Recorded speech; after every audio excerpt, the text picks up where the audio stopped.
Mungu anasema kitu alafu anataka akithibitishe. Bwana asifiwe sana. Bwana asifiwe. Mkienda na moto huo mkawafungua watu huko mitaani, mnafikiri hamtapata heshima? Amen. Mnafikiri dunia haitawakimbilia? Sasa watu badala ya kukimbilia mafuta watakimbilia mafuta ya kina Mwamposa. Watakimbilia mafuta ya kweli ya Roho Mtakatifu. Bwana Yesu asifiwe. Basi tunaendelea na somo letu katika kitini chetu namba 3, ukurasa wa 3, uthibitisho wa wito ama kipawa ndani yako. Namna ambavyo unaweza kuthibitisha kipawa chako. Namba 1, kipawa au wito husababisha mzigo ndani yako. Yaani mtu ambaye ni mhubiri, mtu ambaye ni mwimbaji, kila wakati unabeba mzigo wa hicho ambacho Mungu amekiweka ndani yako. Bwana Yesu asifiwe sana. Msomaji wetu amekupa microphone? Yes.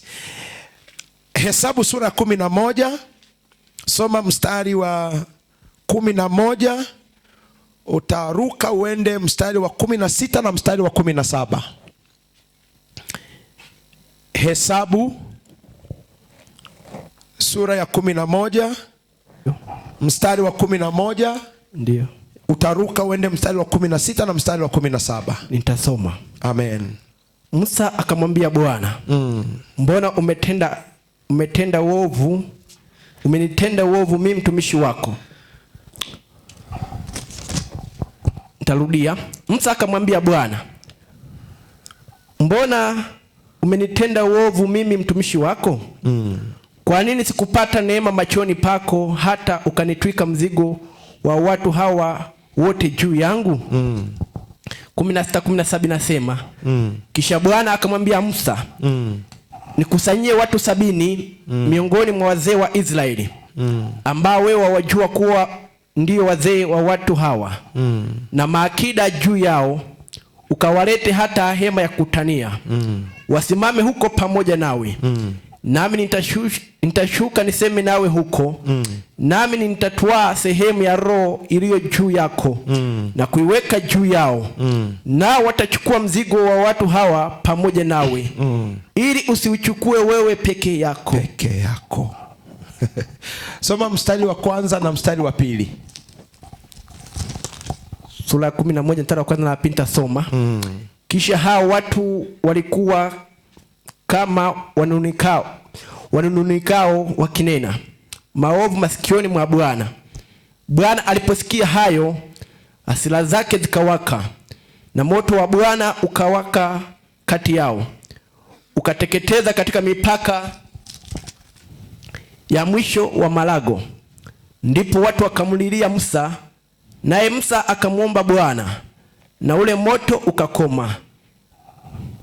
Bwana Yesu asifiwe. Nini ninataka kuzungumza katika mistari hii? Musa ni kiongozi wa taifa la Israeli, kama ilivyo kwa hawa wachungaji ambao wako mahali hapa. Na unajua hawa watu wana watu ambao wako chini yao. Musa hakuwa mzazi kwa kibiolojia. Musa hakuwa mzazi wa hili taifa la Israeli, ila alipewa kuwa kiongozi, mtangulizi. Sasa na alijua kabisa kwamba mimi nimeitwa, maana Mungu alimwambia, kamwambie Farao, achia watu wangu uwaongoze jangwani hata nchi ya ahadi. Kwa hiyo hilo alilijua. Lakini wakati akiwa safarini kuelekea Kanaani, njiani watu wanakata tamaa, lakini wanakwenda kinyume na utaratibu na maongozi ya kimungu, na Mungu akawaadhibu. Unajua mtu anapoadhibiwa kwa kosa, wakati mwingine hatuumii sana, si ndio? Wanasema amelipwa sawa sawa na alichokifanya. Kwa hiyo Waisraeli wengine wakauawa, Mungu akawaangamiza, akawateketeza. Lakini kwa sababu tunazungumzia habari za kuwa na mzigo juu ya kile ambacho Mungu amekupatia. Musa alikuwa na mzigo kwa ajili ya wana wa Israeli. Hawakuwa ndugu zake kwa mwili, japokuwa alikuwa ni taifa ambalo yeye mwenyewe ni mwanataifa hilo. Angeweza kukata tamaa, lakini ndani yake Mungu aliweka mzigo. Mzigo wa kihuduma ukiwa ndani yako unakusukuma kuendelea kuatamia hicho ambacho Mungu amekupatia, hata kama unakutana na ugumu. Sema amen. Hata kama unakutana na ugumu, huo mzigo unafanyaje? Unakusukuma kuendelea, unakusukuma kutokukata tamaa. Sasa huu mzigo ambao tunauzungumza, ili tuelewe vizuri, kwa lugha ya Kiebrania wao mzigo wanaita masa.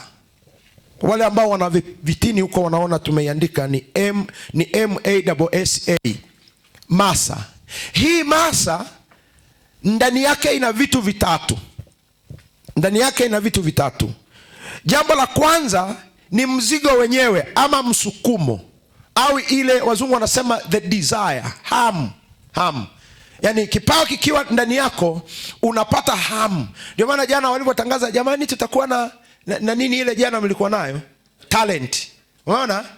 Ghafla nasikia fulani ana talent fulani. Yani mpaka uanze kujitaja mbele ya watu ni kwa sababu unasikia amani, unasikia ule mzigo, unasikia ile hamu. Na mimi leo nimeona walimu wametufundisha, na mimi angalau na mimi niingie umo. Hamu, desire. Kwa kipawa kinakupa hamu, kinakupa matamanio. Ukimwona mwenzako anafanya kile unatamani saa hiyo upewe. Yani hapa kuna watu mwenyekiti, kuna watu wako hapa, nimeshika mic, anatamani aje anipokonye, kwa sababu niko kwenye field yake. Nikihubiri, nikifika kwenye point fulani nasema angeongeza na hii. Umeona? Hiyo inaitwa masa, hamu, desire. Na katika mambo ya Mungu, ili ufaulu, ili ufanikiwe, ni lazima umwombe Mungu akupe kiu ya kutimiliza kile ambacho ameweka ndani yako. Kwa hiyo Musa aliweka hii masa ndani yake, akawa na mzigo kwa ajili ya Waisraeli. Ndio maana hata wakati Mungu anawaadhibu kwa makosa walioyafanya, bado aliendelea kuwa na huruma. Akasema, Mungu, si afadhali tungeniondoa kwanza mimi? Sifurahi kuona hawa watu wanaangamia. Na ndio maana hawa wachungaji sasa hivi, hii sio semina ya wachungaji, ni ya vijana. Sasa hizi wangesema ngoja tuendelee na mambo yetu, lakini kwa sababu wana mzigo kusikia watu wetu wanafundishwa nini, ndio maana wako hapa. Hebu wapigieni makofi na vigelegele. Walitakiwa wao kwenye shughuli zao, familia zao zinawahitaji, kuna mipango ya kanisa inawahitaji, lakini kwa sababu wana mzigo na ninyi, wana shauku kuona vijana wetu wanakaa vizuri, ndio maana wako hapa. Na ndicho Musa alichokuwa nacho. Na wewe unapokuwa na huu mzigo, hata kama ni wa kufagia kanisa, Mungu ameuweka ndani yako. Siku ukiingia kanisani ukakuta kanisa halijafagiliwa, siku hiyo hautafanya ibada. Ila wenzako na sisi ambao hatuna huo mzigo, tutaruka mpaka tutaweka vichwa chini. Maana hatuna masa kwenye kufagia kanisa, hatuna masa kwenye kupamba. Hata lisipopamba sisi tunasali. Lakini mwenye masa yake atasema, hivi kwa nini tunasali kanisa halijapambwa? Amen. Kama ni mwimbaji, haujaenda kwenye kwaya, kwenye mazoezi. Unajua mwanakwaya halisi anapimwa kwenye practice.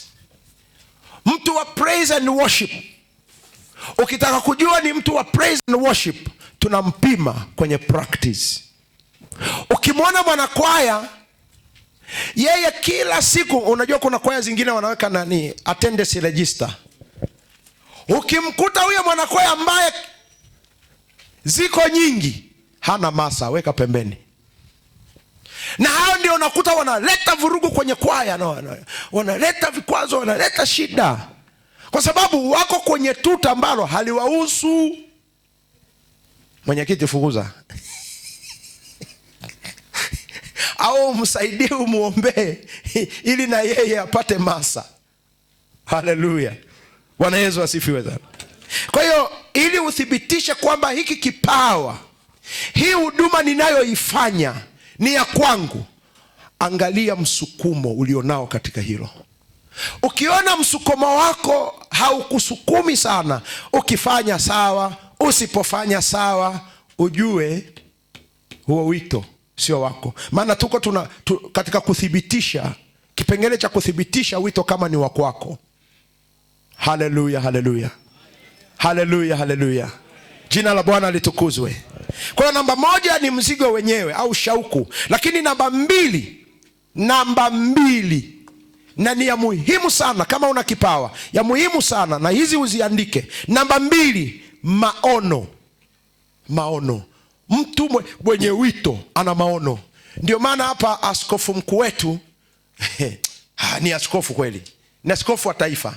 Maana angalia, anasema kutakuwa na makongamano. Watakuwa wanafanyia wapi? Kwa sababu ya uchumi, acha nitengeneze ukumbi. Katengeneza ukumbi mzuri ukumbi mzuri, amen. Na ninamwombea Mungu hapa uwe ukumbi ambao pia utakuwa unatumiwa na watu wengine, watakuwa wanakuja kukodi. Tengeneza lijumba hapa la maana hapa, weka marumaru, weka AC, weka mandhari nzuri ili